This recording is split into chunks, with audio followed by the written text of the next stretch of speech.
Okay, Assalamualaikum dan salam sejahtera murid-murid. Jadi kita akan belajar pula tentang jisim. Kita akan belajar yang baru hari ini tentang jisim. Jadi apakah itu jisim?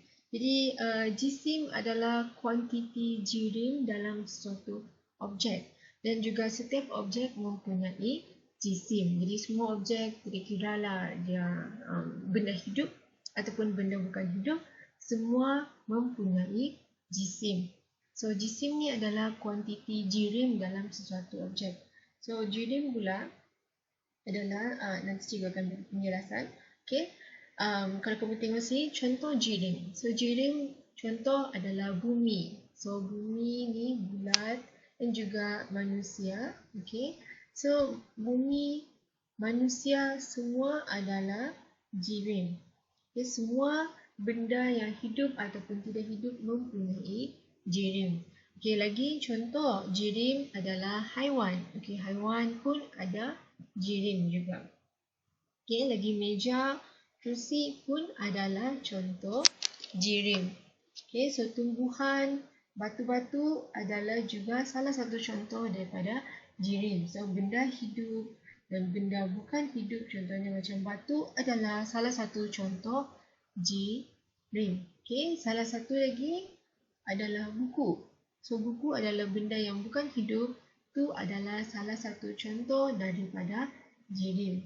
Jadi kita tengok apakah itu jirim, apakah maksud jirim. Okay. So jirim ialah unsur yang mempunyai jisim dan memenuhi ruang. So jirim ni adalah apa-apa sahaja, okay, yang wujud dalam bentuk cecair, okay, contohnya air, sirap ke, okay? Ataupun jirim juga adalah apa-apa bentuk pepejal. Contohnya benda yang keras, contohnya macam buku, meja, okay?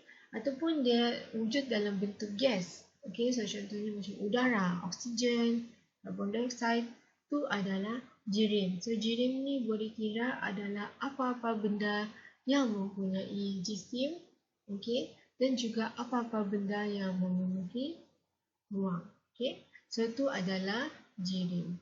Jadi kamu kena hafalah benda ni. Okay. Jirim mesti ada jisim dan juga memenuhi ruang. So benda ni selalunya dia akan soal dalam soalan objektif. Dia akan tanya apakah maksud jirim ataupun apakah dua perkara yang memberi definisi kepada jirim. Jadi kamu kena hafal mempunyai jisim dan juga memenuhi ruang. Okay, so dia adalah sebenarnya apa-apa benda yang wujud dekat permukaan bumi ni. Okay, benda hidup atau benda tidak hidup tu adalah jirim. Asalkan dia memenuhi ruang, okay, asalkan dia mempunyai jisim atau dia mempunyai berat, jadi dia adalah jirim. Okay, jadi lebih banyak jirim dalam sesuatu objek, lebih besar jisim objek tersebut. Okay, so maksudnya lagi besar sesuatu jirim, lagi beratlah benda tu. Okay, lagi besarlah dia punya jisim.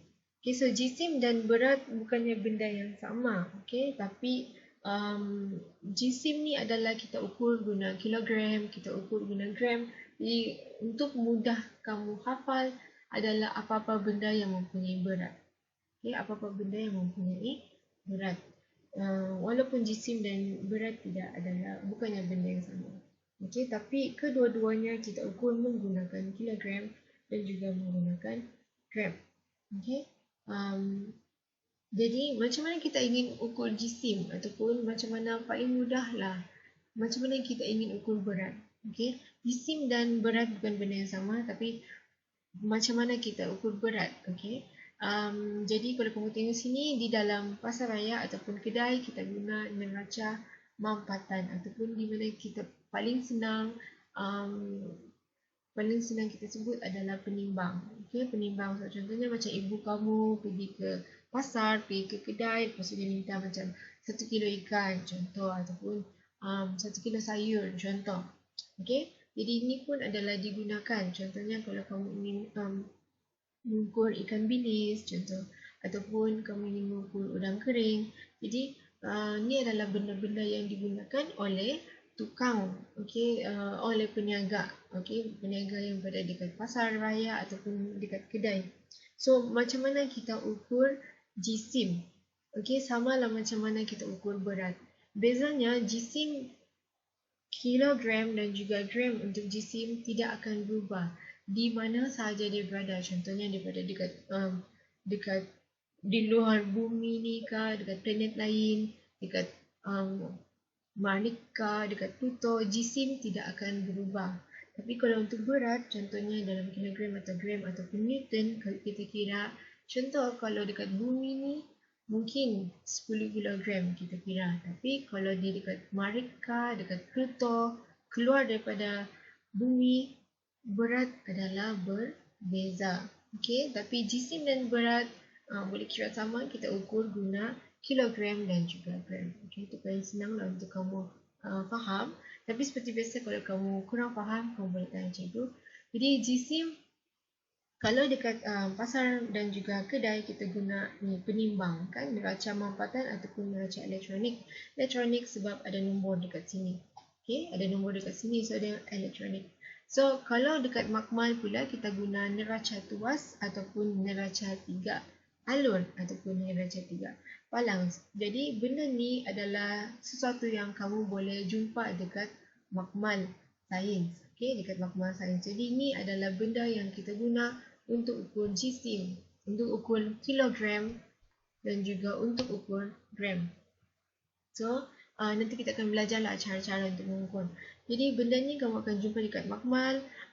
Untuk darjah 4 belum lagi kamu masuk makmal, tapi darjah 5, darjah 6. Jadi ini adalah benda yang digunakan untuk mengukur jisim, kilogram dan juga gram. Jadi cikgu harap tahun depan ataupun darjah 6 nanti kamu masih hafal benda ni. So nama yang ni adalah neraca tuas, ni adalah neraca 3 alur. 3 alur kenapa? Sebab dia ada 3 penimbang dekat sini. Jadi kalau kamu tengok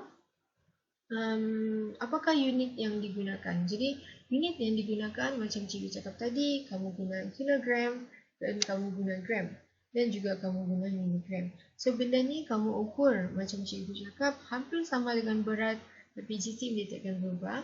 Jadi kamu guna untuk mengukur jisim dalam kilogram, gram ataupun miligram. So miligram untuk yang kecil, ini untuk yang kecil, kilogram selalunya untuk yang berat. Jadi untuk bab ni kamu kena tahu macam mana tukar unit. Kamu kena tahu macam mana kena tukar unit. Sebenarnya mereka akan tanya dalam soalan objektif ataupun dalam subjektif. Kalau subjektif maksudnya kamu kena tunjukkanlah sedikit cara macam mana kamu convert ataupun macam mana kamu tukar. Macam mana kamu tukar daripada miligram, contohnya mg, kamu tukar jadi gram. G. Ataupun jadi kg. Macam mana kamu tukar. So yang ni susah sikit tapi kita akan belajarlah perlahan-lahan. So kalau contohnya kamu ada gram, kamu ingin pergi jadi kilogram. Gram jadi kilogram, macam mana? Kamu hanya perlu bahagi dengan 1,000. So contohnya kamu ada 1,000 gram, berapalah dalam kilogram. So kamu hanya perlu bahagi 1,000 bahagi dengan 1,000, jawapan dia adalah 1. So jawapan untuk 1,000 gram jadi kilogram adalah jawapan dia 1 kilogram. 1,000 gram kamu tukar jadi kilogram, dapatlah dalam 1 kilogram. So macam mana mau tukar dari kilogram ke gram? Kilogram ke gram. Maaf, tulisan cikgu. So kilogram ke gram, macam mana kita mau tukar? Jadi kita tahu kalau dalam kilogram ingin ke gram, kita kena darab dengan 1,000. So contohnya kamu ada 1 kilogram, kamu ingin tukar ke gram, berapa? Jadi kamu kena tahu 1 kilogram kamu kena darab dengan 1,000. So 1,000 darab 1 berapa? 1,000 darab 1 jawapannya adalah masih 1,000. Tapi ini sudah jadi gram kan? Jadi kamu kena letaklah. So jawapan dia adalah Okay, so jawapan dia adalah kalau kamu ingin tukar 1 kilogram, berapa gram dia akan jadi 1000 gram. Okay, jadi kamu kena tahu macam mana. Kena bahagi. Gram, kalau kamu ingin tukar ke kg, kamu kena bahagi 1000. Okay, gram ke kg, kamu kena bahagi dengan 1000.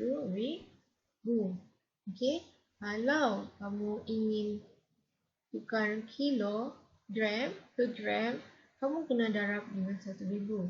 So, maksudnya kilogram ke gram, kamu kena darab dengan 1000.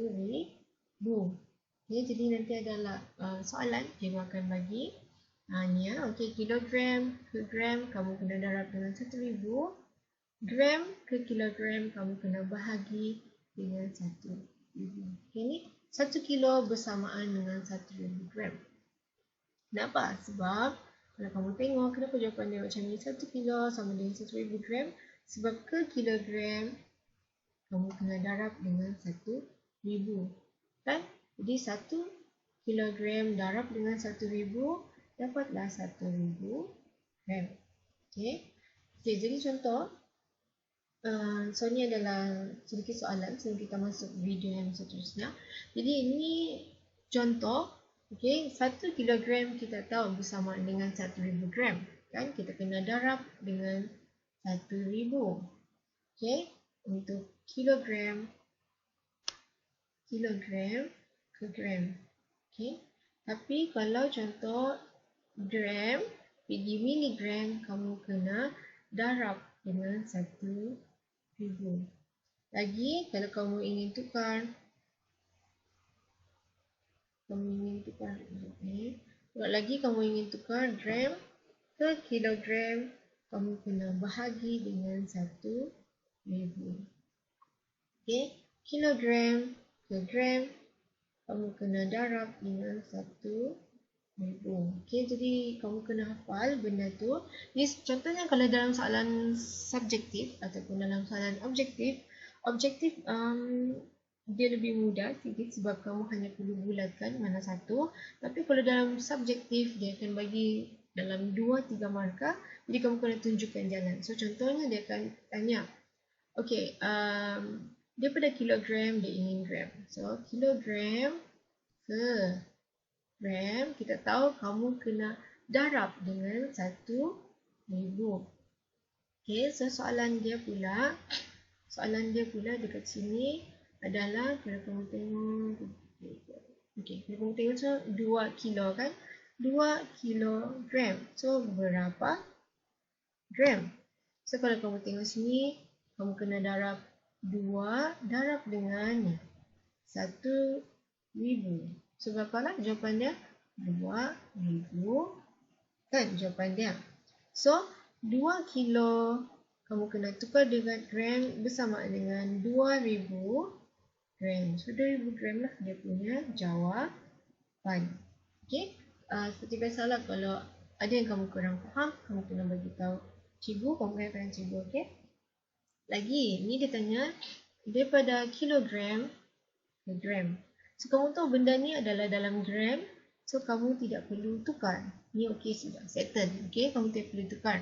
Kalau dia minta dalam unit gram, kamu nampak sudah ada gram. Jadi kamu tidak perlu tukar apa-apa. Jadi yang kamu hanya perlu fokus adalah ni sahaja. Okey. Jadi contohnya kalau soalan, okey, kita tahu daripada kilo ke gram, kamu kena darab dengan 1000. So soalan dia adalah 3 kilo. So 3 kilo berapa gram? So kamu kena tahu 3 darab dengan berapa? So 1000 kan? Darab dengan 1000. Jawapan dia adalah 3000. Okay, 3000. So kamu tahulah 3 kilo bersamaan dengan 3000 gram. And kamu jangan lupa benda ni. So kamu sudah tahu di dalam 3000, kamu kena tambahlah 3000 gram tambah 500 gram. So jawapan dia berapa? 3000 tambah 500 berapa? So jawapan dia adalah 3500 gram. Macam ni. Okay.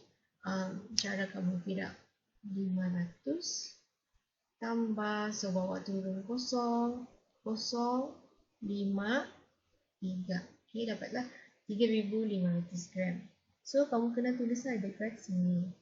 Okay, so seperti biasa kalau ada yang kamu kurang faham, kamu boleh tanya cikgu.